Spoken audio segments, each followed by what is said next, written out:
I have 3 children who are very interested in following both their father and mother into the art and design game.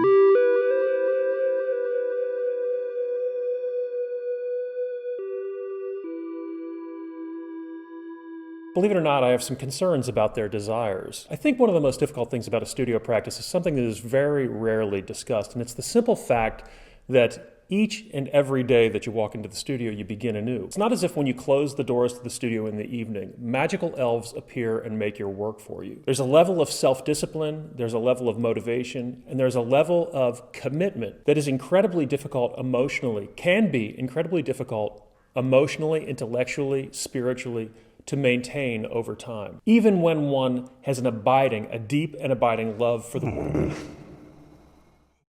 What's wrong, Reggie? What? I don't know. I'm sad today. I just feel blue. Do you ever just feel blue and you can't put your finger on why? Dude, trust me when I tell you I know exactly how you feel. Can we just chalk this up to February in Detroit? And it's something that always makes you feel better. Hot dogs always cheer you up. I got little Smokies.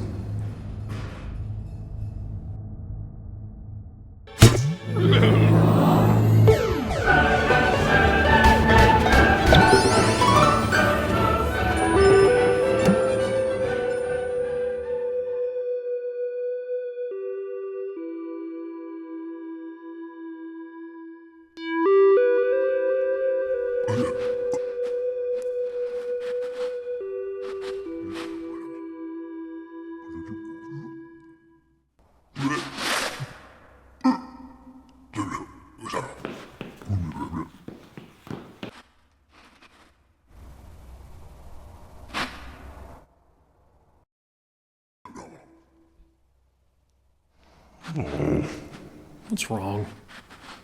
If it'll make you happy, just play your music.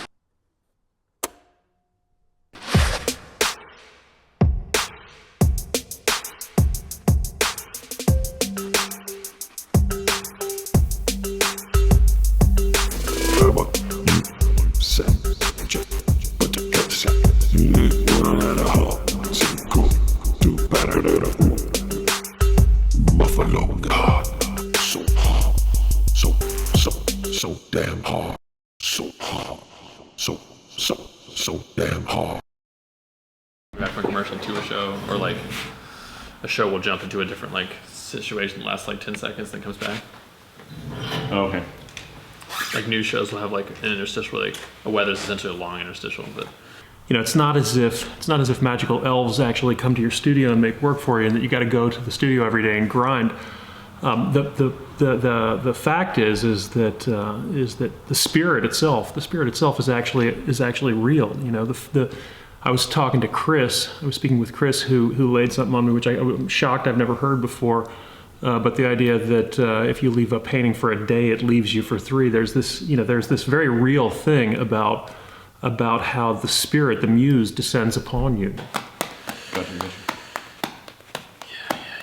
So while I'm not quite clear, I'm not sure of whether or not the spirit of the studio is personified, is literally personified. It is in fact. I fiddle with that shit. Yeah. Cloud. we got to get you enough viewers so you can hire me as a producer. It is in fact a very real thing that as one begins to create work, you can feel the spirit descend upon you, and you can feel that move in the work, and you leave that, you leave the spirit at your own peril. I like it. Man, that talk show. Do you have 2 of those chairs? I do, yeah, 2 of them. They're so weird. Those chairs are the worst and the best chairs I've ever seen. They're by a fancy Italian designer. Could you imagine just like how hilarious it would be just to have like you talking between your 2 statues, like to another person? Like between 2 ferns.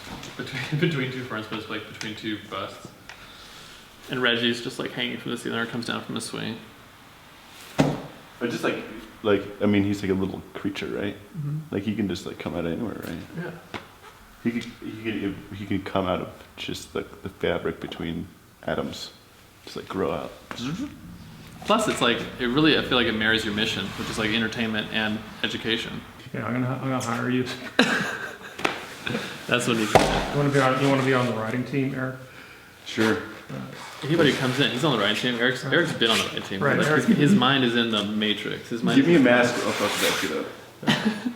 The spirit of artistic inspiration is absolutely and undeniably real. It's a far trickier question to understand whether that spirit is personified, literally takes the form of some other being. Rule number 1, only a non-intellectualized process will draw the spirit closer to the studio and to the artist. Rule number 2, once the spirit has alighted upon the artist, once the spirit is moving, avoid all distractions. The spirit, wood sprite, fairy, the spirit of artistic inspiration. Once that process is underway, once the work is flowing, once the work is underway, do whatever is possible to avoid distraction, to avoid disruption, and to stop that process. The spirit is fickle. Any practicing artist or designer can tell you that when the spirit is moving, when the spirit chooses to alight upon you, when the energy is moving, you deny the spirit at your own peril.